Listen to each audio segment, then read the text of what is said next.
Everyone, welcome back to Codex Ani. मेरा नाम अनु है and in today's lecture we are starting one of the most important subject in computer science means operating system. अगर आप computer science student हैं, programming करते हैं या technical interview के लिए प्रिपेयर कर रहे हो तो OS is the must known subject. Okay, so let's begin. तो हम बात करते हैं कि what is a operating system. Operating system क्या होता है, उसके यहाँ पर देखो डिफिनेशन लिखी है। An operating system is system software that manage computer hardware software resources and provide common service for computer programs.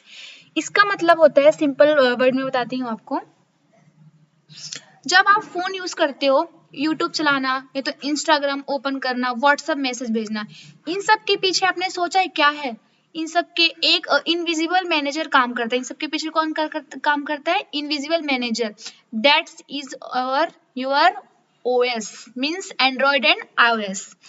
Without OS phone या कंप्यूटर बिल्कुल यूजलेस हो जाएगा। ओके, तो ये सारा इसके पीछे कौन है? इन सब के पीछे ऑपरेटिंग सिस्टम। नेक्स्ट हम बात करते हैं कि why operating system important. Operating system क्यों इम्पोर्टेंट है? तो यहाँ पे बता, देखिए, ओएस के बिना कंप्यूटर क्या है?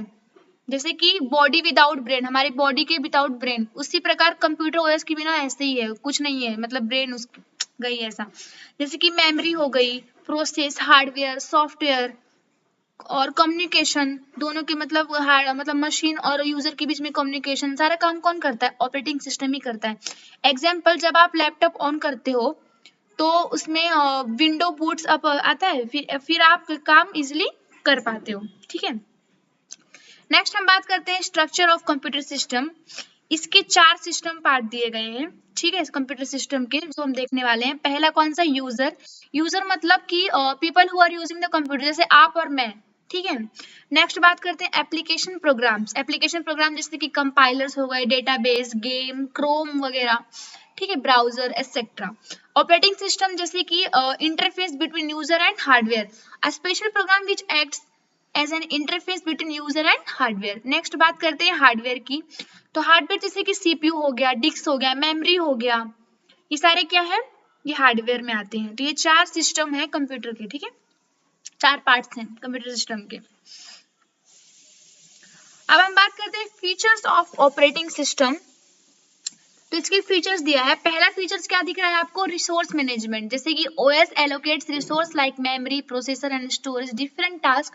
For instance, in multitasking environments the OS decides how to assign memory to various application. इसका मतलब है ओएस डिसाइड करता है कि कौन सी ऐप को कितनी मेमोरी मिलेगी। एग्जाम्पल, यूट्यूब हो गया, व्हाट्सएप हो गया, या तो बैकग्राउंड एप्स हो गए, सबको ओएस ही हैंडल करता है। ठीक है, तो कौन डिसाइड करता है? Resource management. नेक्स्ट हम बात करते हैं मेमोरी मैनेजमेंट की। तो OS manage computer memory allocation and ensure that each program can access the memory its needs.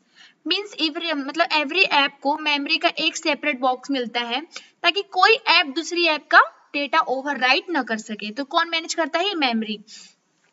Next हम बात करते हैं प्रोसेस मैनेजमेंट की। OS creates and manage process and units of work the computer executes. मतलब जब आप app चलाते हो, ओएस उनको प्रोसेस बना देता है, या प्रोसेसेस ओएस के कंट्रोल में होते हैं। तो कौन इसे मैनेजमेंट करता है? Process management. नेक्स्ट हम बात करते हैं फाइल मैनेजमेंट। अब फाइल की मैनेजमेंट कैसे?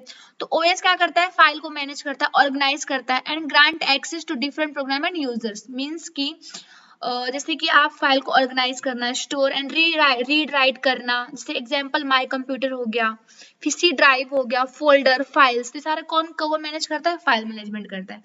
नेक्स्ट बात करते हैं हम सिक्योरिटी की। OS includes security features to protect the computer from unauthorized access and virus। मतलब जो अनऑथराइज मतलब वायरस होते हैं, जो वायरसेस होते हैं, फायरवेल हो गया, प्रोटेक्शन कौन देता है? वो सिक्योरिटी देता है। Without OS security virus easily inter हो जाएगा। मतलब विदाउट सिक्योरिटी के जो वायरस होता है वो इजीली इंटर हो जाएगा हमारे सिस्टम में। तो वो सारा है। अब बात करते हैं हम यूजर इंटरफेस की। यूजर इंटरफेस में 2 इंटरफेस होते हैं। फर्स्ट आ गया हमारा GUI, नेक्स्ट आ गया CLI। GUI मतलब होता है विंडो स्क्रीन, CLI मतलब होता है कमांड प्रॉम्प्ट, जैसे टर्मिनल हो गया आपका। ठीक है, कमांड लाइन। तो ये 2 इंटरफेस उसमें होते हैं यूजर इंटरफेस में। अब हम बात करते हैं नेटवर्किंग की। तो नेटवर्किंग मतलब जैसे कि ओएस इंटरनेट और लैन कनेक्शन हैंडल करता है। कौन हैंडल करता है? लैन कनेक्शन, जो हमने कंप्यूटर नेटवर्क में इज ऑलरेडी पढ़ा है, आप एक बार दूसरे देख लीजिएगा तो आपको समझ आएगा नेटवर्किंग क्या होता है। नेक्स्ट हम बात करते हैं डिवाइस मैनेजमेंट की, जैसे कि प्रिंटर हो गई, यूएसबी, कीबोर्ड, माउस, सब कौन हैंडल करता है? ओएस हैंडल करता है। नेक्स्ट आ गया हमारा power management. OS include features to manage the computer's power use and conserve energy when possible। मतलब जैसे कि आपका बैटरी, फोन का बैटरी सेवर हो गया, स्लीप मोड हो गया, ऑटो ब्राइटनेस हो गया, उसकी सबकी रिस्पॉन्सिबिलिटी किसके पास होती है? OS के पास होती है। तो आप इतना याद रखिएगा, रियल लाइफ एग्जांपल के पास आपको बता रही हूँ। अब हम बात करते हैं advantage of operating system. First हमारा आ गया रिसोर्स मैनेजमेंट। रिसोर्स मैनेजमेंट हमने पढ़ा है अभी फीचर्स में। रिसोर्स मैनेजमेंट मतलब मेमोरी को मैनेज करता है। कौन क्या करता है? रिसोर्स मैनेजमेंट मेमोरी को मैनेज करता है, वही उसका एडवांटेज है। नेक्स्ट आ गया हमारा यूजर इंटरफेस। यूजर इंटरफेस मतलब कि आपको कंप्यूटर से बात करना इजी होता है इसकी हेल्प से, उसके एडवांटेज की हेल्प से। मल्टीटास्किंग मतलब आप एक कंप्यूटर में मल्टीपल काम एक साथ कर सकते हो। Okay. Security, unauthorise access and virus से बचाता है, मतलब जो वायरस वो एंटर न होने पाए। नेक्स्ट बात करते हैं हम फाइल मैनेजमेंट की, मतलब कि फाइल और फोल्डर को ऑर्गेनाइज करता है आपके सिस्टम में, आपके ओएस कौन करता है? ओएस। अब हम बात करते हैं डिसएडवांटेज ऑफ ऑपरेटिंग सिस्टम। तो फर्स्ट ये ना कंप्यूटर इंटरव्यू में पूछा जाता है, तो आप याद रखिएगा। फर्स्ट क्या है? कॉम्प्लेक्सिटी। कॉम्प्लेक्सिटी मतलब कि ओएस का इंटरनल वर्किंग काफी कॉम्प्लेक्स होता है, तो इसमें कॉम्प्लेक्सिटी होती है। इसका डिसएडवांटेज में डिसएडवांटेज। रिसोर्स ओवरहेड मतलब कि ओएस खुद भी मेमोरी और सीपीयू यूज करता है, तो ओवरहेड हो जाता है फिर यहाँ पे, डिसएडवांटेज है। कॉम्पेटिबिलिटी इशू, कुछ सॉफ्टवेयर एक ओएस में चल जाते हैं और दूसरे में नहीं चलते, तो ये भी एक डिसएडवांटेज है। फिर कॉस्ट, विंडो जैसे ओएस पेड होते हैं। लर्निंग कर्व में किसी नए ओएस पर स्विच करने में टाइम लगता है, तो लर्निंग कर्व भी थोड़ा डिसएडवांटेज है। नेक्स्ट हम बात करते हैं इवोल्यूशन ऑफ ऑपरेटिंग सिस्टम की। इसमें हम the history of operating system 4 generation now. अभी हमारा कौन सा जनरेशन चल रहा है? 4। तो हम सारे जो पहले थे उसके सारे जनरेशन के बारे में पढ़ेंगे। तो फर्स्ट जनरेशन कब आया था? 1945 से 1955 तक। इस जनरेशन में ऑपरेटिंग सिस्टम नहीं था, मशीन लैंग्वेज कोडिंग होती थी उस समय, सिर्फ मैथमेटिकल प्रॉब्लम ही सॉल्व होते थे उस समय का फर्स्ट जनरेशन में, जैसे आप यहाँ पे देख सकते हो। हार्डवेयर से डायरेक्ट इंटरेक्शन होता था फर्स्ट जनरेशन में। सेकंड जनरेशन की बात करते हैं, कब आया था? 1955 से 1965 में। इसमें अपना फर्स्ट ओएस आया था जिसका नाम था जीएम ओएस, मतलब जनरल मोटर्स ओएस। इसे किसने डेवलप किया था? आईबीएम ने। ठीक है, यहाँ पे याद रखिए, यहाँ पे देखना आप। और ये पूरी दुनिया का फर्स्ट ऑपरेटिंग सिस्टम था। कौन सा ऑपरेटिंग सिस्टम था? GM OS, general Motors operating system, याद रखिएगा।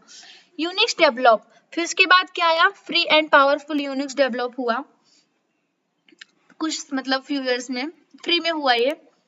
और इसका बैच क्या था? इसमें मतलब कौन सा ओएस पॉपुलर हुआ? बैच ओएस पॉपुलर हुआ। Types of operating system and batch OS. Okay, next बात करते हैं थर्ड जनरेशन की।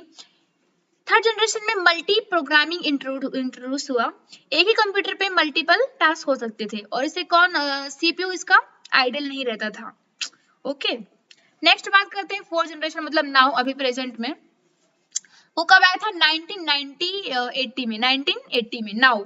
ठीक है, the evolution of computer mega operating system came under 4 generation. इस जनरेशन में हमारे पर्सनल कंप्यूटर आए थे। ओके, जीयूआई इंट्रोड्यूस हुआ, और जैसे कि मिनी कंप्यूटर इंट्रोड्यूस हुआ थर्ड जनरेशन के बाद। फिर मॉडर्न ओएस, जैसे कि मॉडर्न ओएस डेवलप हुए, जैसे कि ओएस हो गया, ओएस लाइक विंडोज हो गया, Linux, Mac OS popular. Okay, जो अभी हमारा चल रहा है। So guys, this was our operating system part 1। अगर आपको एक्सप्लेनेशन क्लियर लगा तो लाइक शेयर सब्सक्राइब जरूर करें कोडेक्स यानी चैनल को। पार्ट 2 में हम डिस्कस करेंगे types of operating system, process, concept, scheduling, memory, etcetera. Thanks for watching, see you in the next lecture, bye bye.